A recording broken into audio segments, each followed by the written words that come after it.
We've got this flower bed area here in our backyard that I've been wanting to till to get the soil ready for planting some other stuff, and have the tiller to do it, and it's actually right here. But as you probably guessed, well, by looking at it, it of course freaking doesn't work. My luck, right? So anyways, I think I already know what the problem is. I'm pretty sure it's something wrong with the condenser. Viewer Ron Betts actually left a comment the other day on one of my other videos about the light up alarm clock, saying that he hopes more stuff breaks soon. Well, here you go, Ron, this one's for you. And it's not that I couldn't do this with like a shovel or something. Like the soil here, it's not very hard actually, so that's, I mean, but where's the fun in that? I mean, I want to use the tiller, you know. This right here is actually one of my favorite plants. I've liked this ever since I was a kid, because this is a sensitive plant, and when you touch these, right now they're kind of closed. I think it's because it's really sunny, but when you touch them, they'll close up, kind of like Venus flytraps. Or if I shake the whole thing, they'll all just kind of drop down. Actually, the biggest reason I want to use the tiller is because there are a lot of rocks in this dirt, in the soil. So yeah, hitting with the shovel kind of sucks, but the tiller seems to go through them pretty easily, like as far as digging them up and stuff. So getting back to the machine here, I've already pretty much removed everything that has to do with the ignition, and underneath this cover here is where all the condenser and point stuff is supposed to be. And you can see here's a condenser, and like pretty much everything's here. But anyways, what I was trying to do is I was hoping to replace the original ignition coil with a CDI type one from a different motor that I had for like a, you know, parts one. But the only problem is that the holes right here don't exactly line up with the original ones, so I'd have to drill these out a bit, you know, and like slot them, and I didn't really want to do all that work. Plus I was able to get the replacement stuff like fairly cheap, so I just went that route. Yeah, as you might be able to tell in here, this stuff is it's a little rusty looking and kind of dirty. So what had happened was that this had been kind of sitting out, and I guess when it rained or something, like all dirt and everything just kind of washed in and must have like gone in through here or something, and this whole thing was just filled with like rusty, it was just filled with rusty fluid. As you can kind of see the little evidence of stuff in there. So it was just nasty, and I tried cleaning it out, but it just will not run right. And I know it's getting fuel and air because I was able to, you know, to see like liquid on the spark plug. But when I tried checking for spark, it was actually pretty terrible. It was like a super weak spark. So we're gonna try replacing the points in the condensers here. I mean, like all this stuff is just gonna go. But I also wanted to try a little experiment. I'm going to measure the replacement condenser and see what sort of capacitance it is, and I also want to check to see what kind of voltage this charges up to, and see if maybe there's a way, you know, in an emergency to replace this condenser with some other, you know, like easy to get capacitor. And I mean, it's not something that would, you know, I would recommend like as a long-term solution. Maybe that could just get you like out in like a pinch or something. But just to see, you know, if we can make this work with something else. And the biggest reason I say, you know, like not something to replace it permanently with is because, you know, the crankcase does get really hot. So I really don't know what these original condensers are rated to or whatever. And, you know, like a normal cap that we might get might be rated to like 105 degrees C. And so I wouldn't recommend it. Alright, I had to come back inside for this part real quick just because it was really hard to see the display out in the sunlight. But this is the original condenser, and let's see what this measures. I don't have a proper ESR meter or whatever, but the capacitance function on this Agilent meter here does a fairly decent job. It's giving me a reading like plenty of times. So let's see what the original one measures here. And it's measuring about 1.2 microfarads, which is kind of funny because earlier when I measured it, it wasn't quite that high. But okay, that's the old one. Let's check the new one.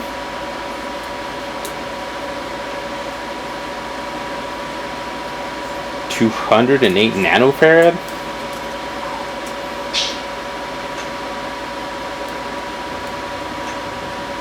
That seems kind of low. So yeah, that's really weird. I was expecting the old one to measure a lot less than the new one, and the new one's only measuring about 200 nanofarads, and then the old one is just over 1 microfarad. So, well, we'll install the new one and, you know, see if I can get the thing running, because like I said, I could not get the thing running with all this old stuff in it. And maybe I'll have to do some searching and see what the original capacitance of these things is supposed to be, unless I got like a bunk new one. I hope not, but I don't know. Okay, so I did a little bit more research into these condensers here for Briggs Stratton motors. And a little disclaimer, I'm in like no way an expert on any of these little small engines, especially not anything with points and condensers. This is actually the only motor I've ever messed with that had points and condensers, so I'm kind of learning a bit as I go here. But anyway, what little I did find, and I couldn't find any like specific specs on these condensers, but supposedly they're meant to take quite a high voltage, and the capacitance is actually not supposed to be too high. So this one here, measuring at about 1.2 microfarads, might be a bit on the high side, so that could be why it's having issues running. And this one here being 0.2, or well, yeah, I guess it'd be like 0.2 microfarads, 200. It was close to like 210 nanofarads. Should probably be okay. One other thing we can test though is if we turn this on, and let's get a piece of wire here to completely short this out. So if we discharge these condensers right there, I'm just shorting this one out completely, and then I have this on resistance right now, and if I hook it up here, the resistance should increase to the point where it's basically kind of like an open circuit. But with this condenser, once it gets here, it kind of just slows to a crawl, and it just like resistance is like slowly going up. And then if I were to check the voltage, we should have something there. Right there, it's reading about 0.2. You know, it's slowly discharging back down. So it seems like it's holding a little bit of a charge, but the resistance seems to get high enough. So on this other one here, the new one, I'm going to discharge it. I'm going to hook it up to resistance, and it's going to start increasing. And right there, it already blew past the other one, and it's just going up and up and up and up. And eventually, it should be pretty much like, there he goes, over 300 mega ohms. So it's like basically like an open circuit. Now, if we check the voltage on this one, you can see that it was actually quite a bit higher than what that one was. Let's see what this one's reading now. 0.08. So yeah, it's going down. One other thing I noticed is that sometimes they're shorting this one out. If you check the voltage here, it's not quite right now, but it was actually reading negative, like, you know, with the body being the negative lead here on the meter, and then the positive here. It was actually down into the negative volts. So it's looking very likely like this is the problem. So with the discovery that this is apparently meant to be a high voltage capacitor, and the fact that I couldn't find any specifics about what kind of voltages this charges up to, I think we're gonna have to skip the voltage test part of this, because I really don't want to fry my meter. And I mean, really, it's not going to give us like a whole ton of information anyway, I don't think. So let's do the replacement on this. And I've already run into another problem. You see, the way this is wired is we've got our coil up here, and there's a wire that comes out of the coil, goes down into the condenser along with this other wire here, and these two wires go into that hole in the middle of the condenser. But what holds those in place is supposed to be a little spring that you compress, you push the wires through, and you place your condenser. Well, for whatever reason, I seem to have misplaced the spring that came with this condenser. And I could use the one from the old one if I could find it. I seem to have misplaced that one as well. Just hitting snags here left and right. So, well, I think this is the first major snag. But anyway, I found this one that I happen to have in my little box of springs there, and it fits the condenser just fine, but it's a bit long, so I'm gonna have to trim this a bit to try to get it to go down below that hole and, you know, securely clamp these two wires into it. So that should take care of that issue, at least.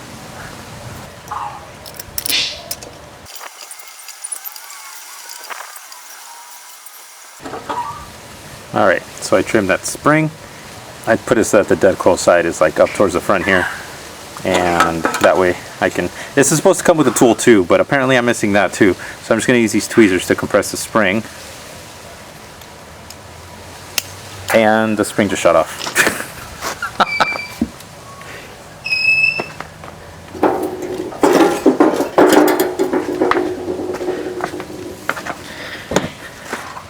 Alright, got that back.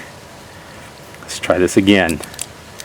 Okay, gonna compress that here. And I need to get these two wires to go through that opening.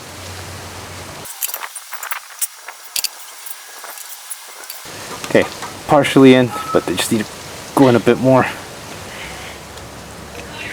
Okay, there we go. So there we can see that the spring clamps those wires down.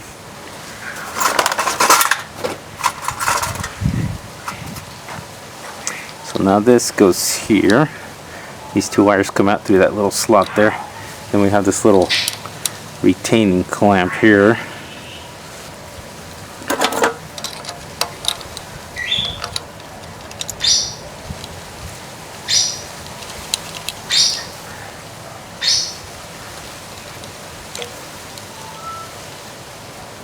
Okay, so that's just on there kind of loose because I need to be able to adjust.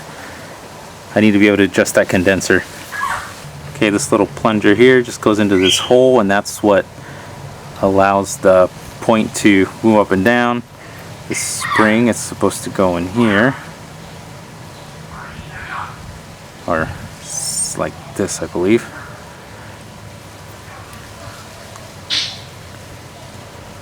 Okay, that goes in like that. Let's put this in place here.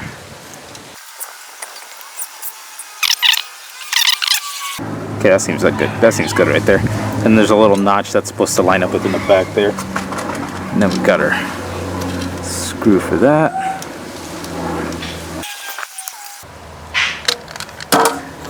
Okay, so once that's clamped down, I think we're supposed to rotate the crankshaft until the... I think it's all the way down already. No, right there. See, there's a spot where it kind of moves down. Okay, this spring didn't quite go on right. It's supposed to be over those two holes, but I only got it to go over the one. So I'm going to have to rotate this a little bit. Get it back on there. I wonder if I did this backwards. Okay, that feels a little better. What happened was that there wasn't very much tension holding it like against this little cylinder here, so this was like really loose and it was coming out like way too easily, but now it's actually really tight feeling, so that should be fine right there. Alright, now that the point and the condenser is here, we need to adjust the gap between the two to be 0.02 inches there when the condenser's at the high point. We can see that if we turn the crank a little bit, there's a spot there where it drops and then it goes back up. So at that spot there where it's high, we need to stick our feeler gauge in there, adjust the condenser so that it's just butting up against it, and then we're going to tighten up the screw back here.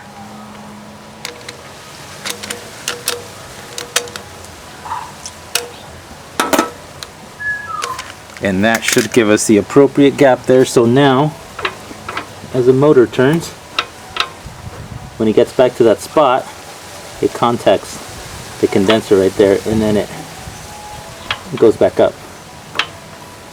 So that should be it for this part here. I'm going to make sure these wires are tucked in there. Alright. Now we can put this back on.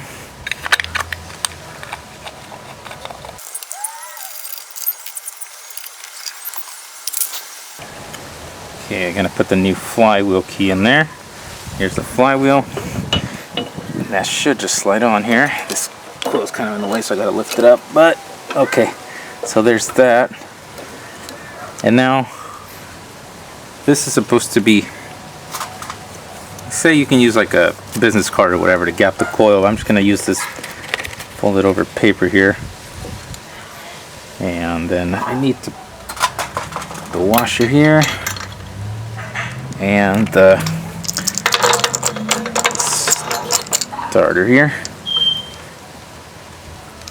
Okay, that should kind of get it lined up there, and I just got to tighten these screws up here. Well, that's no good.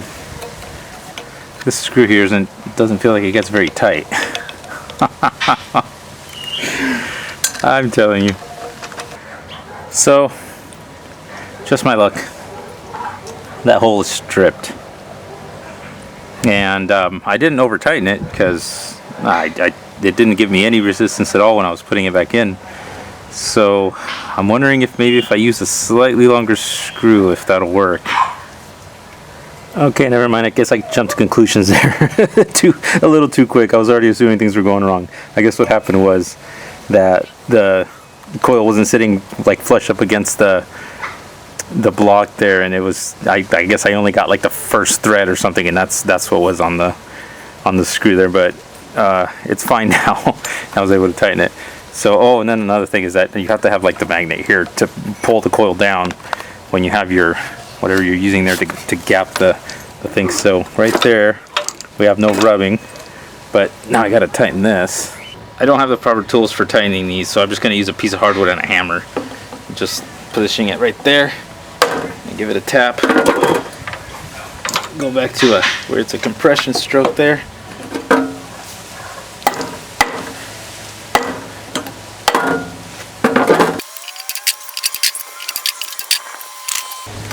Okay, I think that should be fine.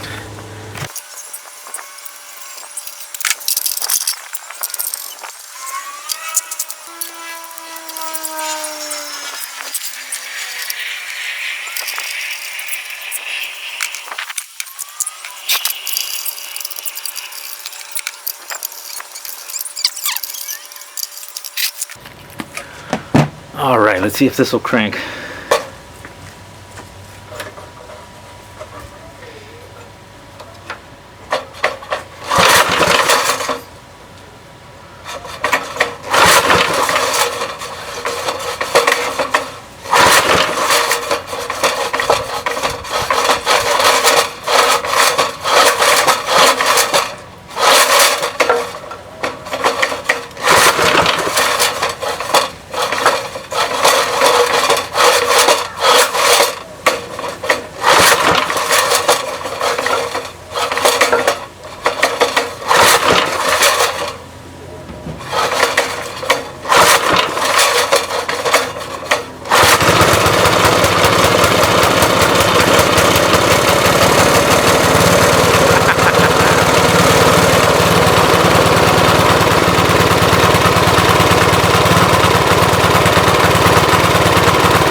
I didn't catch this until I was reviewing the footage, but this shroud is supposed to go in between the side of the plate here and then this little spot. Luckily, there's a screw I can remove on this side. It should allow me to fix this without having to remove that shroud again.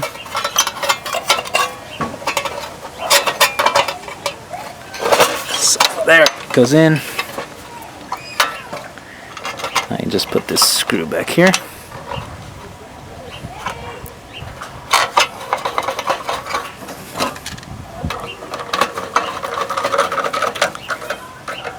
And that's that. I'm certainly glad that it ended up being a fairly simple issue with just the condenser needing to be replaced, because I didn't want to spend a whole lot of time trying to troubleshoot this thing or having to take the carb all apart or everything and rebuilding it and whatnot. And I was pretty sure that it wasn't the carb anyways. I was pretty sure it was going to have something to do with either this or the spark plug, and the spark plug's not that old and it was in pretty good shape. So yeah, everything was pretty much pointing to this. So I'm kind of curious now as to what's inside of this. I thought that, you know, it would be like a electrolytic cap or something, but if the capacitance on this is like really small, then maybe not. So I don't know, I was expecting to see, you know, rolled up like paper, you know, with electrolyte and some like plates, like foil, like wrapped around, but I'm not entirely sure. So I'm gonna smash the top here, and hopefully this stuff breaks, and then we can see what's inside. And since this pretty much turned into an outdoor episode of the Workbench, I figured we'll just smash this against the ground with a hammer.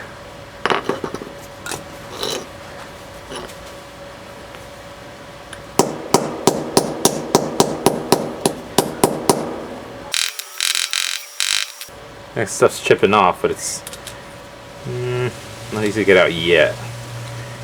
Let's see if we can stretch this out here. Crack it a little bit more. Okay, so it's coming apart. Well, the can's coming off.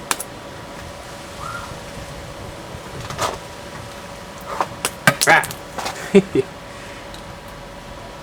Not quite yet.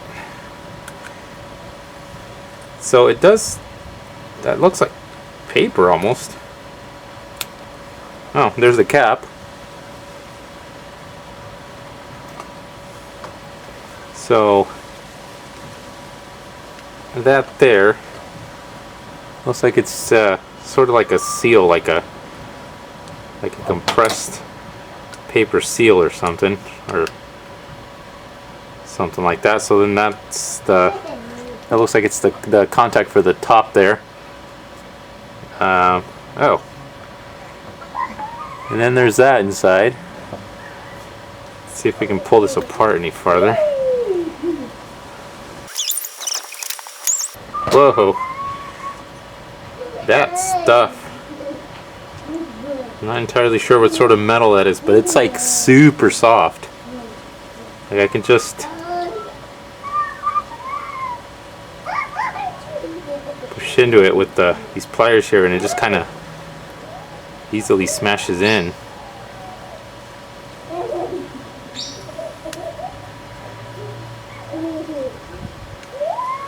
Just trying to get this whole thing out, but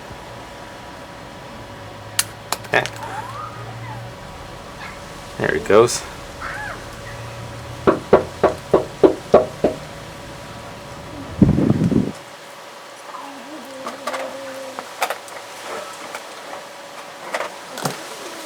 I'm not sure if I want to touch that stuff, so I'm just going to use this paper towel here to pull it out.